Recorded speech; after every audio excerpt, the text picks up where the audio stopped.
황금빛 가족과 숨겨진 비밀 5딸은 미국의 왕족과도 같은 집안에서 태어났습니다. 우아한 드레스와 백악관 만찬 뒤에서 그 가족은 수십 년 동안 비밀을 감춰왔습니다. 한 자매는 20년이 넘도록 사라졌고 그녀가 어디에 있는지는 형제 자매들조차 알지 못했습니다. 또 다른 자매는 어머니에게 맞섰고 28살의 나이에 프랑스 하늘에서 세상을 떠났습니다. 나머지 자매들은 남은 인생을 바꿔놓을 무거운 짐을 안고 살아가야 했습니다. 이것은 로즈메리, 캐슬린, 유니스, 패트리샤, 그리고 진 케네디의 이야기입니다. 이들은 막강한 권력을 가진 형제들조차 해내지 못한 방식으로 세상을 바꾼 자매들이었습니다. 그들은 황금의 가족이었습니다. 1920년대와 30년대 매사추세츠주 하이애니스포트에 있던 케네디 가문의 별장은 9명의 아이들이 잔디밭을 마음껏 뛰어다니고 만에서 요트를 타고 터치 풋볼부터 저녁 식탁 토론까지 모든 것에서 치열하게 경쟁하던 공간이었습니다. 조지프 P. 케네디 시니어와 로즈 피츠제럴드 케네디는 보기 드문 가족을 만들어냈습니다. 모든 것을 가진 것처럼 보이는 가족이었습니다. 조지프는 은행, 부동산, 영화 제작을 통해 스스로 부를 일군 백만장자였습니다. 그는 프랭클린 디 루스벨트 대통령에 의해 미국 증권거래위원회의 초대 위원장으로 임명되었고 이후 회사위원회 위원장으로도 일했습니다. 1938년 그는 영국 주재 미국 대사가 되었고 현대사에서 가장 중대한 순간 중 하나였던 시기에 온 가족을 런던으로 데려갔습니다. 로즈 역시 정치적 명문가 출신이었습니다.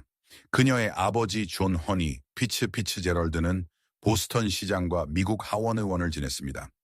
로즈는 대중의 시선 속에서 살아간다는 것이 무엇인지, 겉모습을 유지한다는 것이 무엇인지, 그리고 세상의 완벽함보다 못한 모습을 절대 보여주지 않는다는 것이 무엇인지 잘 알고 있었습니다. 로즈는 매우 독실한 신자였고 매일 미사에 참석했으며 자녀들을 엄격한 가톨릭 전통 안에서 키웠습니다. 그녀의 신앙은 힘의 원천이 되기도 했지만 동시에 일부 딸들과 그녀 사이를 가르는 장벽이 되기도 했습니다. 로즈메리의 탄생과 어린 시절 로즈와 조지프는 1915년부터 1932년 사이에 9명의 자녀를 두었습니다. 첫째는 조지프 주니어였고 그 다음은 1987년에 태어난 존이었습니다. 그리고 1978년 9월 13일 첫 딸 로즈마리가 태어났습니다. 모두가 그녀를 로즈메리라고 불렀습니다. 출산은 계획대로 진행되지 않았습니다. 스페인 독감이 한창이던 시기 의사는 늦게 도착했습니다. 당시 절차를 따르던 간호사는 로즈에게 다리를 닫고 있으라고 말했고 그 결과 아기의 머리는 2시간 동안 산도 안에 머물러야 했습니다. 그 결정은 로즈메리의 인생 전체의 방향을 바꿔놓게 됩니다. 하지만 그때는 아무도 그것을 이해하지 못했습니다. 처음에 로즈와 조지프는 지나치게 걱정하지 않았습니다. 로즈메리는 건강한 아기처럼 보였습니다. 형제들보다 기고 걷는 것이 느렸고 말하는 것도 더 늦었지만 아이들은 저마다 다른 속도로 자라기 마련입니다. 로즈는 딸을 의사들에게 데려갔고 전문가들을 찾았으며 다양한 교육 방식을 시도했습니다. 조지프는 개인 교사와 특수학교 비용을 지불했습니다. 딸이 형제자매들을 따라잡는 데 도움이 될 수 있는 것이라면 무엇이든 시도했습니다. 가족이 로즈메리에게 뭔가 다른 점이 있다는 것을 이해하기 시작한 것은 다음 딸이 태어난 뒤였습니다. 경쟁과 높은 기대가 지배한 집 캐슬린 애그니스 케네디는 1920년 2월 20일에 태어났습니다. 금발의 작고 처음부터 에너지가 넘쳤던 캐슬린은 억누를 수 없는 성격 때문에 아버지에게서 킥이라는 별명을 얻었습니다. 그녀는 조지프가 가장 아끼는 딸이었습니다. 그를 웃게 만들 수 있는 아이였고 그의 날카로운 재치와 삶에 대한 애정을 함께 나누는 아이였습니다. 로즈메리가 자신을 표현하는 데 어려움을 겪었던 반면 킥의 빠른 말솜씨와 재치 있는 말들은 가족 안에서 전설처럼 회자되었습니다. 그 다음으로 1921년 7월 10일 유니스 메리가 태어났습니다. 유니스는 킥보다 조용하고 사색적인 성격이었지만 강한 지성과 고집스러운 결단력을 가지고 있었고 그것은 훗날 그녀의 삶에 큰 힘이 되었습니다. 유니스는 어린 시절부터 로즈메리와 특별한 유대감을 맺었습니다. 두 자매는 함께 운동하고 수영하고 나란히 요트를 탔습니다. 유니스는 로즈메리를 절대 다르거나 덜 능력 있는 사람으로 대하지 않았습니다. 그녀를 함께하게 했고 격려했으며 이해하지 못하는 사람들의 잔인함으로부터 보호했습니다. 패트리샤 헬렌은 1924년 5월 6일에 태어났습니다. 그녀는 예술적인 성향이 강했고 어린 시절부터 연극과 영화에 끌렸습니다. 영화들을 매혹된 듯 바라보며 언젠가 자신도 할리우드에서 일할 날을 꿈꾸었습니다. 그리고 막내딸 진애는 1928년 2월 20일에 태어났습니다. 그녀는 킥과 같은 생일을 공유했습니다. 진은 딸들 중 막내였고 먼저 태어난 언니들을 지켜보고 배우며 자랐습니다. 딸들 사이와 그 뒤로 3명의 아들이 더 태어났습니다. 1925년에는 로버트가, 1932년에는 에드워드가 태어나면서 9명의 자녀가 모두 채워졌습니다. 케네디 아이들은 특권 속에서 자랐지만 그들의 아버지는 모두에게 탁월함을 요구했습니다. 승리는 단지 장려되는 것이 아니었습니다. 당연히 기대되는 것이었습니다. 2등은 실패로 여겨졌습니다. 가족 저녁 식사 자리에서 아이들은 시사 문제를 토론했고 서로의 지성을 시험했으며 아버지의 관심과 인정을 얻기 위해 경쟁했습니다. 조지프는 성공에 보상했고 실패를 외면했습니다. 그가 심어준 경쟁심은 일부 자녀들을 위대함으로 이끌었고 또 다른 이들을 절박한 선택으로 몰아넣었습니다. 하지만 행복한 순간들도 있었습니다. 아이들은 여름이면 하이애니스포트에서 함께 요트를 타며 긴 하루를 물 위에서 보냈습니다. 최고의 학교에 다녔고 유럽을 여행했으며 대통령과 대사들을 만났습니다. 로즈는 아이들이 언어를 배우고 역사를 공부하고 예술과 문화를 이해하도록 신경 썼습니다. 그녀는 아이들을 박물관과 콘서트에 데려갔습니다. 그녀는 아이들이 단순히 부유한 미국 아이들에 머무르지 않기를 바랐습니다. 케네디 자매들에게 삶은 아버지의 성취에 대한 요구와 어머니의 가톨릭적 덕목 및 여성다운 품위에 대한 기대 사이를 헤쳐나가는 일이었습니다. 아들들은 공격적이고 야심 있고 강력해지도록 격려받았습니다. 딸들은 능력은 갖추되 너무 야심차지는 않아야 했고 매력적이되 너무 나서서는 안 됐으며 똑똑하되 남성에게는 순종적이어야 했습니다. 로즈메리의 짧은 승리와 미국으로의 귀환 케네디 아이들이 자라면서 로즈메리와 형제자매들 사이의 격차는 더 이상 무시할 수 없게 되었습니다. 다른 아이들이 학업에서 뛰어난 성과를 보이는 동안 로즈메리는 수년간의 전문 과외와 비싼 개인 지도를 받았음에도 학교 생활에 어려움을 겪었습니다. 킥이 빠른 재치로 만나는 모든 사람을 매료시키는 동안 로즈메리의 대화는 단순했고 생각을 표현하는 것은 어려웠습니다. 아들들이 스포츠에서 치열하게 경쟁하는 동안 로즈메리의 협응력과 운동 능력은 뒤처졌습니다. 하지만 로즈메리는 자신이 할 수 있는 만큼 가족 생활에 참여했습니다. 그녀는 일기를 썼고 그 안에 자신이 만난 사람들, 참석한 무도회, 즐겼던 콘서트들을 적었습니다. 그 기록들은 단순했지만 진심이 담겨 있었고 자신의 세계를 이해하려 애쓰는 젊은 여성을 보여주었습니다. 그녀는 형제 자매들과 함께 운동을 했습니다. 비록 그들의 치열한 경쟁 속도를 따라가지는 못했지만 말입니다. 가족과 함께 여행했고 사교 행사에 참석했으며 부모가 바라는 딸이 되려고 노력했습니다. 로즈는 로즈메리를 돕기 위해 끊임없이 애썼습니다. 돈으로 구할 수 있는 최고의 교사들을 고용했고 전국의 전문가들에게 딸을 데려갔습니다. 딸이 성장할 수 있는 해답을 찾아줄 학교가 있기를 바라며 여러 학교에 등록시켰습니다. 조지프는 비용을 아끼지 않았습니다. 충분한 돈과 노력을 들이면 로즈메리를 고칠 수 있다고 믿었습니다. 1938년 조지프가 영국 대사로 임명되었을 때 로즈메리도 런던으로 갔습니다. 그 도시는 새로운 시작을 의미했습니다. 케네디 가족의 사적인 어려움을 아무도 모르는 곳이었습니다. 가족은 로즈메리를 몬테소리 프로그램을 운영하는 수녀원 학교에 등록시켰습니다.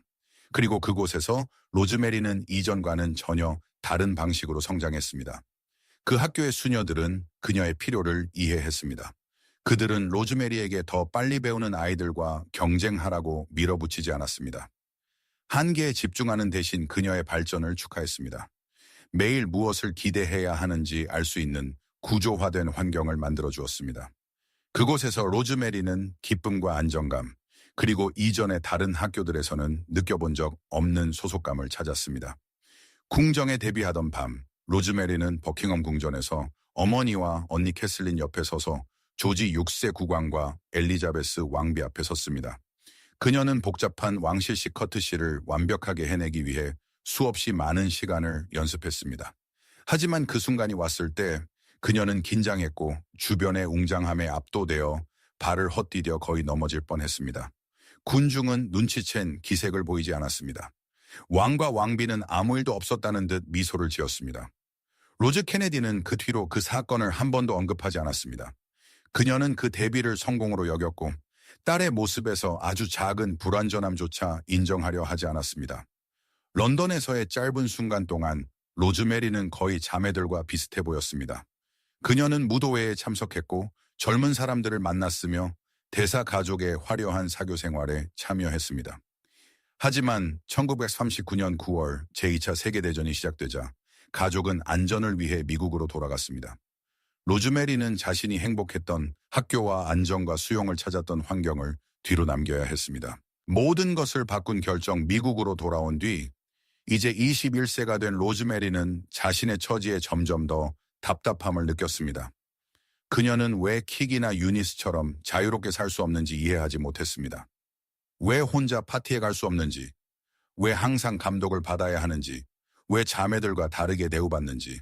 그 질문들은 그녀를 괴롭혔고 그녀는 부모를 불안하게 만드는 행동들을 하기 시작했습니다. 로즈메리는 밤에 몰래 나가기 시작했고 돌보는 사람들의 눈을 피해 빠져나갔습니다. 그녀의 행동은 예측할 수 없게 되었습니다. 어떤 날에는 다정하고 순종적이었습니다. 또 어떤 날에는 화를 냈고 때로는 말로나 몸으로 거칠게 반응했습니다. 감정은 가족이 통제할 수 없을 정도로 크게 오르내렸습니다. 조지프 케네디는 끊임없이 걱정했습니다. 하지만 그의 걱정은 주로 로즈메리의 행복이나 안녕에 대한 것이 아니었습니다. 그는 스캔들을 걱정했습니다. 만약 로즈메리가 임신한다면, 만약 기자들에게 부적절한 말을 한다면, 만약 그녀의 행동이 가족을 엠바라하게 만들고 그가 아들들을 위해 품고 있던 정치적 야망에 피해를 준다면, 만약 대중이 케네디 가족이 겉으로 보이는 완벽한 가족이 아니라는 사실을 알게 된다면, 1941년 조지프는 전전두엽 절제술이라는 새로운 의료 시술에 대해 듣게 되었습니다. 의사들은 여러 정신 건강 문제를 가진 환자들에게 이 시술을 시행하고 있었고 놀라운 결과를 주장했습니다. 그들은 이 시술이 격렬한 감정 기복을 진정시키고 불안을 줄이며 다루기 어려운 환자들을 더 관리하기 쉽게 만들 수 있다고 말했습니다. 일부 의사들은 이전에는 치료할 수 없다고 여겨졌던 상태들에 대한 기적의 치료법처럼 그것을 홍보했습니다. 조지프는 결정을 내리기 전에 로즈와 상의하지 않았습니다. 다른 자녀들에게 의견을 묻지도 않았습니다. 로즈메리가 이것을 원할지 생각하지도 않았습니다. 그는 단순히 시술을 승인했습니다. 이 결정이 자신의 다루기 어려운 딸 문제를 해결해 줄 것이라고 믿었기 때문입니다. 로즈메리는 1941년 11월 23세의 나이에 로보토미를 받았습니다.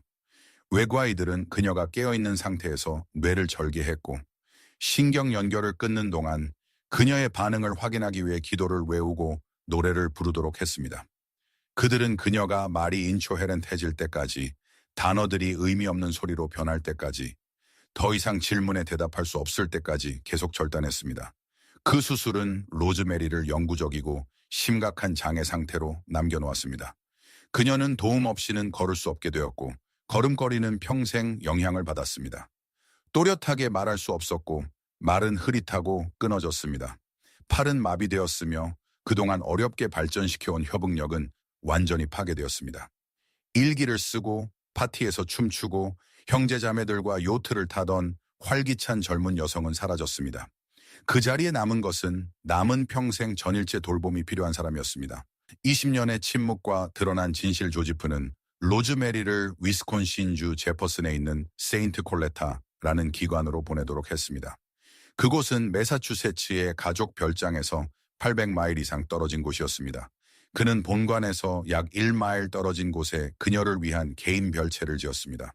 다른 거주자들과도 떨어져 지내도록 하기 위해서였습니다. 2명의 가톨릭 수녀, 마거릿 앤 수녀와 러나 수녀가 그녀를 돌보도록 배정되었고 다른 돌봄 직원들이 교대로 함께했습니다. 그런데 조지프는 로보토미 자체보다도 더 충격적인 일을 했습니다. 그는 나머지 가족에게 로즈메리가 위스콘신의 한 학교에서 특수교육 아동들을 가르치러 갔다고 말했습니다. 누구도 그녀를 방문하거나 그녀가 어디 있는지 묻지 못하게 했습니다. 로즈메리에 대한 이야기는 케네디 집안에서 금기가 되었습니다. 20년 동안 로즈 케네디는 딸을 보지 않았습니다. 위스콘신을 방문하지도 않았습니다. 로즈메리와 전화통화를 요청하지도 않았습니다. 그녀는 조지프의 설명과 연락금지 명령을 받아들였고 어머니로서의 역할을 순종적인 아내로서의 역할 아래에 두었습니다.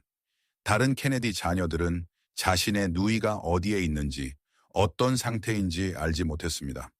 묻지 말라는 말을 들었고 그들은 그대로 따랐습니다.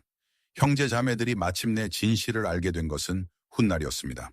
1961년 아버지가 뇌졸중으로 쓰러져 더 이상 자신의 규칙을 강요할 수 없게 된 뒤였습니다.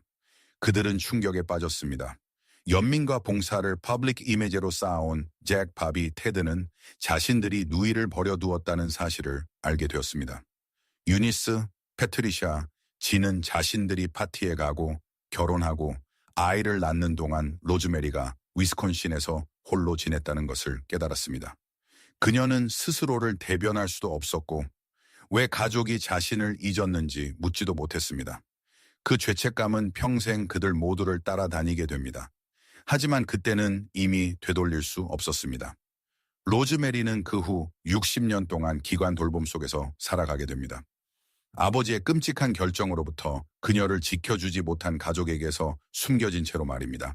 런던에서 펼쳐진 킥 케네디의 대담한 반항 로즈메리가 가족 대부분도 모르는 채 위스콘신에서 고립되어 지내는 동안 그녀의 여동생 킥은 런던에서 가장 인기 있는 미국인이 되어가고 있었습니다.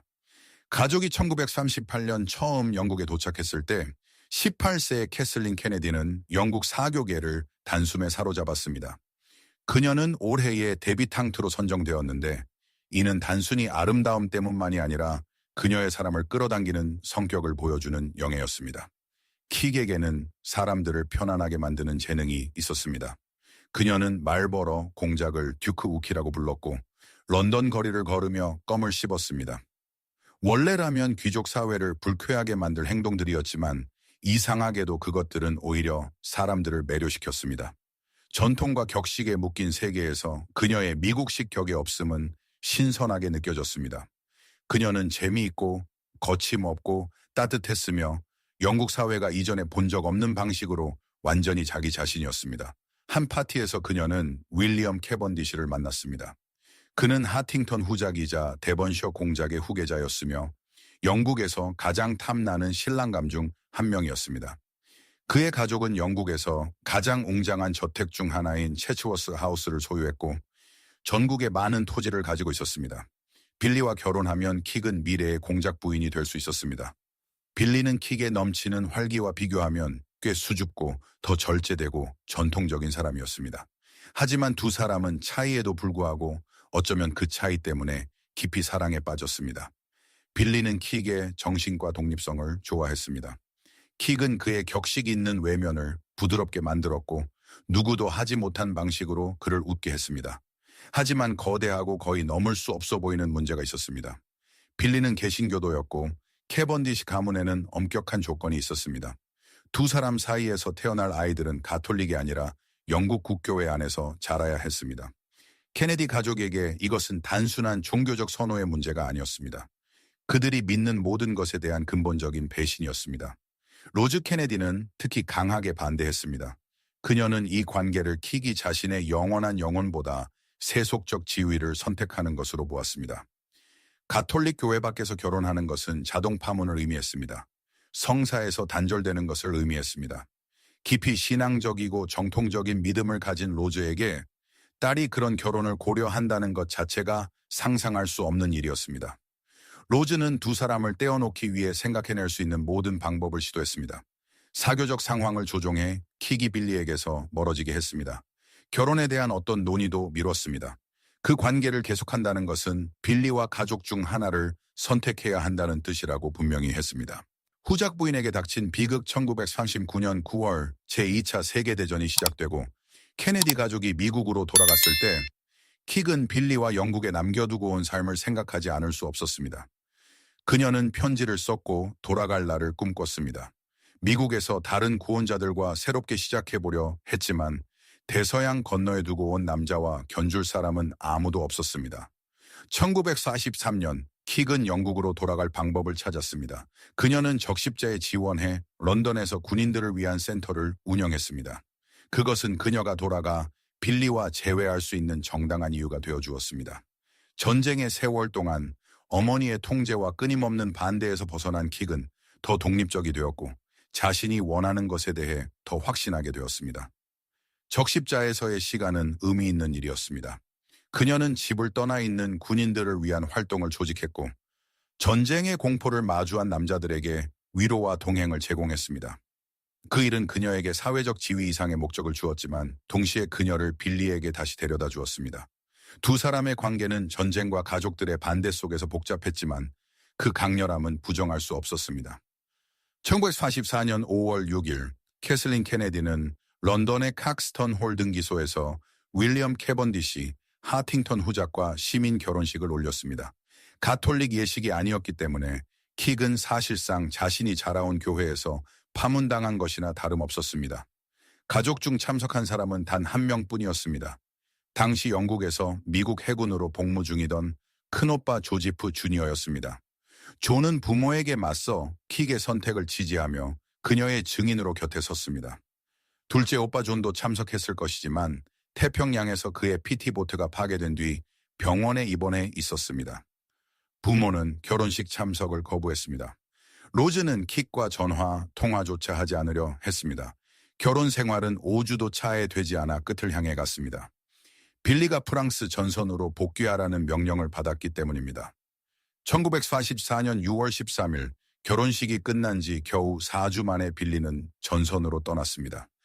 킥은 희망을 잃지 않으려 했고 그가 무사히 집으로 돌아올 것이라고 믿으려 했습니다. 하지만 1944년 9월 10일 윌리엄 캐번디시는 벨기에 해펜 근처에서 자신의 중대를 이끌던 중 독일 저격수에게 사살되었습니다. 24세의 킥은 과부가 되었습니다. 그녀는 가족에게 맞섰고 교회에서 파문되었으며 사랑하는 남자와 결혼했습니다. 그리고 그는 결혼 4개월 만에 죽었습니다. 빌리가 죽기 석 달 전 킥은 또 다른 참혹한 상실을 겪었습니다. 1944년 8월 12일 조지프 주니어의 비행기가 위험한 폭격 임무 중 영국 해협 상공에서 폭발했습니다.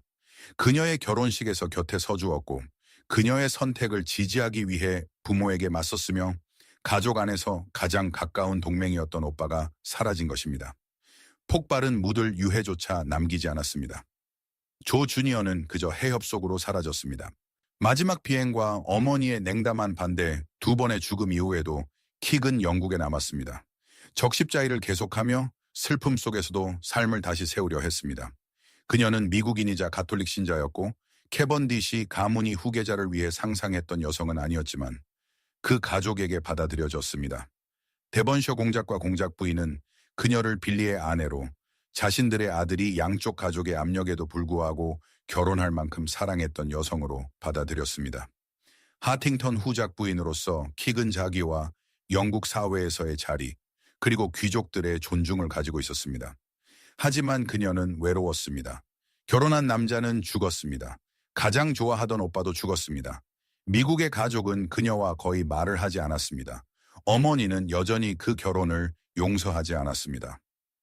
1946년 킥은 제8대 피츠 윌리엄 백작 피터 피츠 윌리엄을 만났습니다. 그는 빌리와는 완전히 다른 사람이었습니다. 대담하고 자신감 있고 즐거움을 좋아하고 조금 무모했습니다. 그는 캐번디시 가문보다도 더 부유했으며 여러 저택과 호화로운 생활 방식을 가지고 있었습니다. 그는 매력적이었고 웃음이 기적처럼 느껴지던 시기에 킥을 웃게 만들었습니다. 그는 또한 결혼한 남자였지만 아내와 이혼 절차를 밟고 있었습니다. 두 번째로 킥은 어머니가 절대 허락하지 않을 사람과 사랑에 빠졌습니다. 개신교도와 결혼한 것만으로도 충분히 나쁜 일이었다면 결혼한 남자와 관계를 맺는 것은 그보다 훨씬 더 용납될 수 없는 일이었습니다. 로즈 케네디가 그 관계를 알게 되었을 때 그녀는 경악했습니다. 그녀는 킥에게 편지를 보내 이것이 마지막 한계가 될 것이라고 경고했습니다. 가족은 그녀를 버릴 것이고 재정적으로도 끊을 것이며 그녀는 모든 것을 잃게 될 것이라고 했습니다. 로즈는 킥이 이 길을 계속한다면 완전한 버림을 받게 될 것이라고 묘사했습니다. 킥은 더 이상 어머니가 어떻게 생각하는지 신경 쓰지 않았습니다. 그녀는 이미 파문되었습니다. 이미 부모의 뜻을 거슬러 결혼했고 그들의 반대를 견뎌냈습니다. 전쟁으로 남편과 오빠를 잃었습니다. 어머니가 자신의 선택을 받아들이지 못한다는 이유만으로 다시 행복을 포기할 생각은 없었습니다. 하지만 그녀는 아버지의 축복을 원했습니다. 조지프는 늘 로즈보다 실용적이었고 종교적 교리에 덜 묶여 있었습니다. 킥은 아버지가 1948년 5월 8일로 여행한다는 것을 알게 되자 그곳으로 날아가 그를 만나기로 했습니다. 피터에 대해 설명하고 적어도 승인이 아니더라도 이해를 구하기 위해서였습니다. 1948년 5월 13일 킥과 피츠 윌리엄 경은 파리 근처 투시르노블 공항에서 드하빌랜드 DH-104도브 항공기에 탑승했습니다. 조지프를 만나기 전 휴가를 보내기 위해 프랑스 리비에라로 향하는 길이었습니다. 조종사 피터 타운샌드와 항법사 아서 프리먼이 4명의 탑승 인원을 완성했습니다. 그들은 흐린 하늘 아래 오후 3시 30분에 이륙했습니다. 비행이 시작되고 약 1시간 뒤 그들은 프랑스 비엔 근처에서 심한 폭풍권에 들어갔습니다. 비행기는 20분 동안 강한 난기류를 만났고 조종사들이 아무것도 볼 수 없을 만큼 짙은 구름 속에서 격렬하게 흔들렸습니다. 지상과의 무선 연락도 끊겼습니다. 방향을 알려줄 장비 없이 눈먼 비행을 하던 그들은 길을 잃었습니다. 마침내 구름을 뚫고 나왔을 때 조종사들은 자신들이 지면을 향해 가파르게 추락하고 있다는 사실을 알게 되었습니다. 그들은 기체를 수평으로 돌리기 위해 조종간을 강하게 당겼지만 고속에서의 갑작스러운 조작으로 발생한 압력이 비행기를 갈갈이 찢어버렸습니다. 먼저 한쪽 날개가 떨어져 나갔고 이어 두 엔진 그리고 꼬리 부분이 분리되었습니다. 동체는 끝없이 회전하며 아르데슈 지역 생보질 근처 코이롱 고원의 협곡으로 떨어졌습니다. 캐슬린 케네디 캐번디시 하팅턴 후작 부인은 충돌과 함께 즉사했습니다. 피터 피츠 윌리엄과 2명의 승무원도 함께 사망했습니다. 그녀의 나이는 28세였습니다. 조지프 케네디는 영국에서 열린 딸의 장례식에 참석했습니다. 그녀는 빌리가 살아있었다면 자신이 공작 부인으로서 다스렸을 체츠워스 하우스 근처 에덴서의 세인트 피터 교회 묘지에 있는 캐번디시 가족 묘역에 묻혔습니다. 로즈는 장례식 참석을 거부했습니다. 대신 명확히 밝혀지지 않은 의학적 이유로 병원에 입원했고 죽음 앞에서도 자신의 반대를 유지했습니다. 어머니와 딸은 끝내 화해하지 못했습니다. 로즈는 킥이 자신의 마음을 따르는 것이 옳았을 수도 있다는 점이나 사랑이 종교적 교리보다 더 가치 있을 수 있다는 점을 한 번도 인정하지 않았습니다. 훗날 로즈는 킥의 죽음을 비극이라고 말했지만 딸의 짧은 삶을 필요 이상으로 고통스럽게 만드는데 자신이 어떤 역할을 했는지는 결코 인정하지 않았습니다. 캐번디시 가문이 선택한 킥의 묘비에는 이렇게 적혀 있습니다. 그녀는 기쁨을 주었고 기쁨을 찾았다. 그것은 자신이 가는 곳마다 빛과 웃음을 가져다 주었던 한 여성에게 어울리는 묘비명이었습니다. 그녀의 가족이 매 순간 삶을 더 어렵게 만들었음에도 말입니다. 자매를 기리기 위한 유니스의 사명 4년 사이에 조 주니어와 킥을 잃은 일은 케네디 가족을 무너뜨릴 만큼 큰 충격이었습니다. 하지만 유니스에게 그 상처는 더 깊었습니다. 그녀는 로즈메리에게 무슨 일이 있었는지 알고 있다는 부담까지 안고 있었기 때문입니다. 1950년대 초까지 유니스는 로보토미에 대한 진실, 아버지가 한 일, 그리고 로즈메리가 실제로 어디에 있는지를 알게 되었습니다. 그 사실은 유니스가 세상을 보는 방식을 완전히 바꾸어 놓았습니다. 유니스는 1953년 5월 23일 로버트 사전트 슈라이버 주니어와 결혼했습니다. 사전트는 메릴랜드의 명문가 출신이었고 그 자신도 뛰어난 인물이었습니다. 그는 훗날 케네디 대통령 시절 평화봉사단의 초대 단장을 맡았고 이후 프랑스 대사로도 일했습니다. 두 사람은 5명의 자녀를 두었고 그중 딸 마리아 슈라이버는 저명한 방송기자가 되었으며 배우 아널드 슈워제네거와 결혼했습니다. 하지만 유니스의 진정한 소명은 1957년에 드러났습니다. 그녀는 큰오빠를 기리기 위해 설립된 조지프 P. 케네디 주니어 재단의 부회장이 되었습니다. 유니스의 지도 아래 재단은 완전히 변화했습니다. 그녀는 즉시 초점을 일반적인 가톨릭 자선 활동에서 지적장애에 대한 구체적인 연구와 해당 사람들에 대한 인간적인 처우로 옮겼습니다. 1950년대 후반과 1960년대 초반 지적장애를 가진 사람들은 그들의 존재조차 거의 인정하지 않는 세상에서 살았습니다. 그들은 흔히 시설에 수용되었고 가족에게도 잊히는 경우가 많았으며 교육과 의미 있는 기회에서 배제되었습니다. 그들은 거의 보호와 감시만 제공하는 시설에 보관되다시피 했습니다. 사회의 많은 사람들은 그들을 인간 이하로 여겼고 좋게 봐야 동정의 대상, 나쁘게는 혐오의 대상으로 보았습니다. 유니스는 한 가족이 장애가 있는 자녀를 부끄러운 비밀처럼 취급할 때 어떤 일이 벌어지는지를 직접 목격했습니다. 그녀는 1960년대에 로즈메리를 방문하기 시작했습니다. 아버지가 세상을 떠나기 전부터였습니다. 그녀는 자신들에게서 빼앗긴 자매와 다시 연결되겠다는 결심을 했습니다. 1961년 조지프가 심각한 뇌졸중으로 크게 인차파시테이트된 뒤 가족의 로즈메리 방문은 더 잦아졌습니다. 1969년 조지프가 사망하자 로즈메리를 보는 것을 막던 장벽은 완전히 사라졌습니다. 유니스는 영구적인 절뚝거림을 가진 채 걷고 완전히 말이 되지는 않는 문장으로 말하며 24시간 돌봄 속에서 위스콘신의 그 별채에 살고 있는 언니를 보았습니다. 로즈메리는 빼앗긴 것을 결코 되찾을 수 없었습니다. 피해는 되돌릴 수 없었습니다. 하지만 어쩌면 유니스는 다른 가족과 다른 아이들에게 같은 일이 일어나는 것을 막을 수 있을지도 몰랐습니다. 1962년 유니스는 메릴랜드에 있는 자신의 농장에서 지적장애가 있는 어린이와 성인을 위한 여름 주간 캠프를 시작했습니다. 그녀는 그것을 캠프 슈라이버라고 불렀습니다. 목표는 단순해 보였습니다. 이 사람들이 스포츠와 신체 활동에서 무엇을 할 수 있는지 알아보는 것, 그들의 한계에 머무르지 않는 것, 무엇을 할 수 없는지에 집중하지 않고 무엇을 할 수 있는지를 축하하는 것이었습니다. 캠프 참가자들은 누구의 예상보다도 훨씬 더 잘 해냈습니다. 그들은 달리기와 점프 종목에 참여했습니다. 협응력과 힘을 향상시켰습니다. 자신들의 가족조차 믿지 않았던 능력을 발견했습니다. 기회가 주어졌을 때 모든 아이들이 그렇듯 그들은 웃고 놀고 자신을 밀어붙였습니다. 유니스는 기회와 격려 그리고 적절한 지원이 주어지면 지적장애가 있는 사람들이 사회가 가정하는 것보다 훨씬 더 많은 것을 이룰 수 있다는 사실을 보았습니다. 문제는 그들의 한계가 아니었습니다. 문제는 그들에게 성공할 기회를 주지 않는 세상이었습니다. 캠프는 매년 여름 성장했고 더 많은 참가자와 자원봉사자 그리고 관심을 끌어들였습니다. 1968년 시카고 공원 지구의 앤 맥글론버크와 함께 유니스는 이 개념을 훨씬 더 큰 규모로 확장하기로 했습니다. 그들은 1968년 7월 20일 시카고 솔저 필드에서 제1회 국제 스페셜 올림픽을 조직했습니다. 미국과 캐나다에서 온 약 1000명의 선수가 그 하루 행사에 참여했습니다. 올림픽 10종 경기 챔피언 레이퍼 존스는 자문 역할을 맡았습니다. 개회식에서는 한 어린 주자가 횃불을 들고 달려 45피트 높이의 존 F 케네디 희망의 불꽃을 밝혔습니다. 이는 유니스가 5년 전 잃은 오빠를 기리는 것이었습니다. 200개가 넘는 종목이 제공되었습니다. 멀리뛰기, 소프트볼 던지기, 수영 경기, 높이뛰기, 단거리 달리기, 심지어 수구까지 있었습니다. 선수들은 자신이 가진 모든 것을 쏟아부어 경쟁했습니다.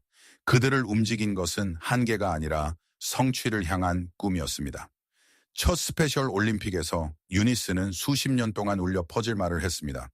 그녀는 시카고 스페셜 올림픽이 하나의 근본적인 사실을 증명했다고 설명했습니다. 특별한 아이들, 지적장애를 가진 아이들도 특별한 운동선수가 될 수 있다는 사실입니다. 스포츠를 통해 그들은 성장할 잠재력을 실현할 수 있습니다. 유니스가 첫 경기에서 소개한 스페셜 올림픽 선서는 이 운동의 정신을 담은 상징이 되었습니다. 나를 이기게 해주십시오. 그러나 이길 수 없다면 그 시도 속에서 용감하게 해주십시오.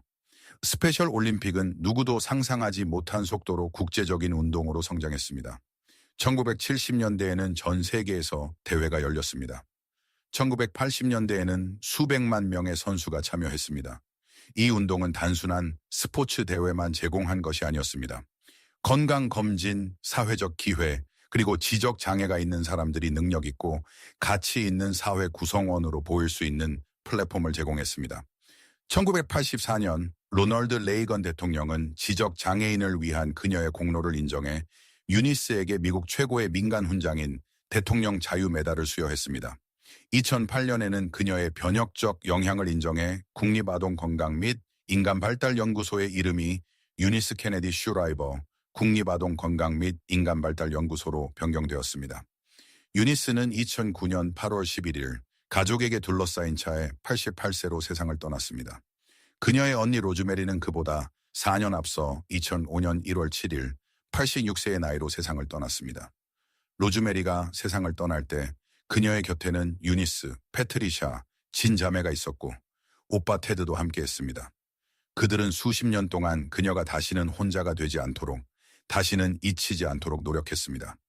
조지프 케네디가 부끄러운 비밀로 만들고 숨겨두고 결코 말하지 않으려 했던 일이 유니스의 평생 과업이 되었습니다.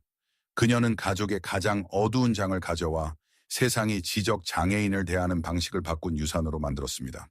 그녀는 장애가 인간의 가치를 줄이지 않으며 모든 사람은 존엄과 기회, 자신의 잠재력에 도달할 권리를 가진다는 것을 증명했습니다.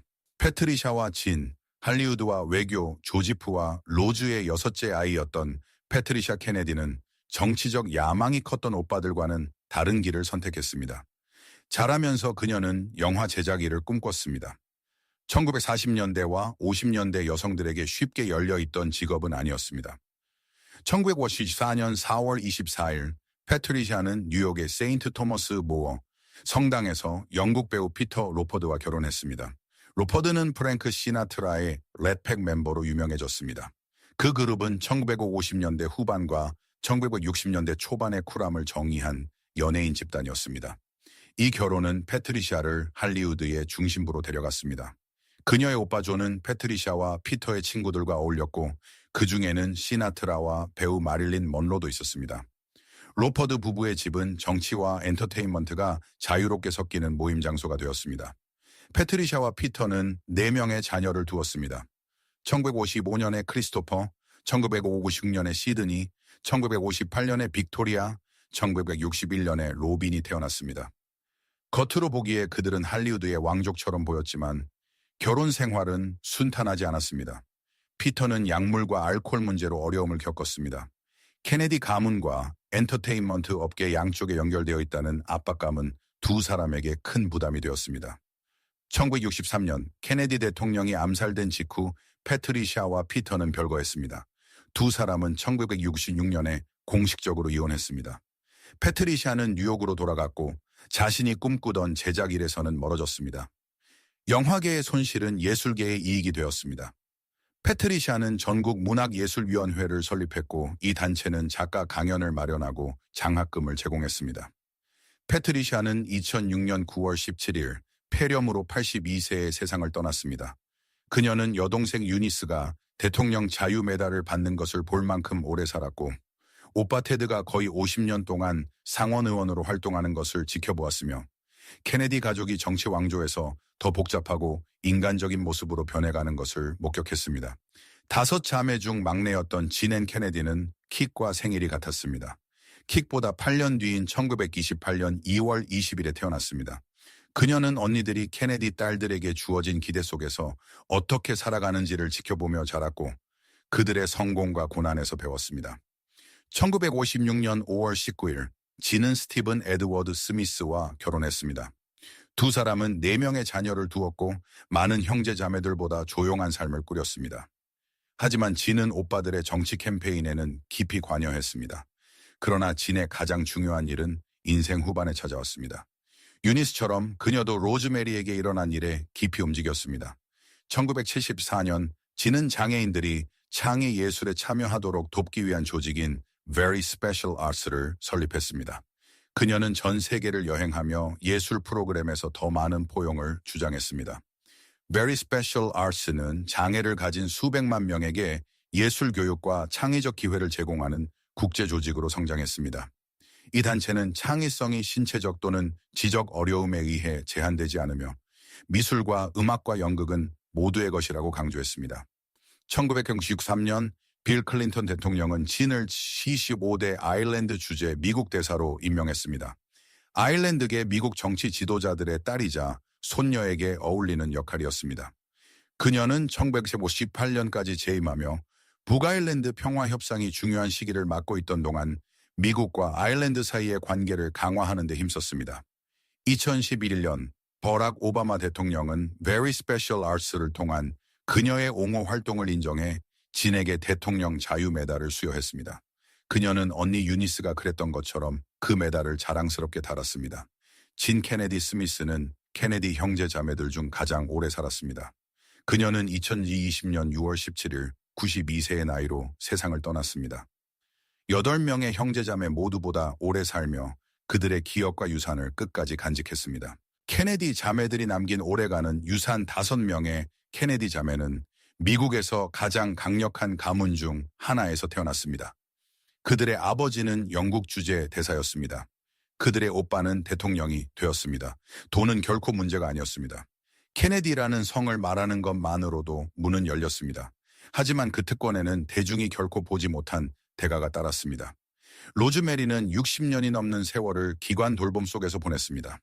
그녀의 아버지가 그녀의 안녕보다 평판을 더 중요하게 여겼기 때문입니다.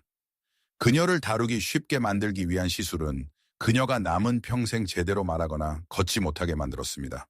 형제자매들은 그녀를 방문하는 것을 금지당했고 로보토미가 그녀를 파괴하기 전 자신들이 알던 자매에게 작별을 고할 기회조차 빼앗겼습니다. 킥은 2번 사랑을 위해 결혼했고 2번 모두 딸의 행복보다 종교적 교리를 더 중시한 어머니에게 벌을 받았습니다. 그녀는 자신에게 충분히 선택할 권리가 있었던 일들에 대해 아버지의 승인을 마지막으로 얻으려 하던 중 28살에 세상을 떠났습니다. 유니스, 패트리샤, 진은 오래 살았지만 자매들에게 일어난 일에 무게를 안고 살아갔습니다. 그들은 로즈메리가 무너져가는 모습을 보았습니다. 킥을 애도했습니다. 조 주니어, 잭, 밥이라는 오빠와 남동생들의 죽음을 겪으며 서로를 지탱했습니다. 케네디 자매들은 비극에 각기 다른 방식으로 대응했습니다. 유니스는 슬픔을 스페셜 올림픽으로 바꾸어 수백만 명의 지적장애인에게 기회를 만들었습니다. 진은 Very Special Arts를 설립해 창의성과 표현이 장애로 인해 제한되지 않도록 했습니다. 패트리샤는 할리우드 이후 더 조용한 삶을 살며 문학과 교육에 집중했습니다. 그들은 케네디의 유산이 단지 정치 권력이나 전통적인 형태의 공공봉사만이 아니라는 것을 증명했습니다. 그것은 부당함을 알아보고 그것을 바꾸기 위해 일하는 것이었습니다. 개인적인 비극을 공적인 선으로 바꾸는 것이었습니다. 로즈메리는 조직을 세운 적도, 연설을 한 적도, 메달을 받은 적도 없었습니다. 하지만 그녀의 삶과 그녀에게 일어난 일은 자매들이 스스로를 위해 싸울 수 없는 사람들을 위해 싸우도록 영감을 주었습니다. 스페셜 올림픽은 로즈메리 때문에 존재합니다.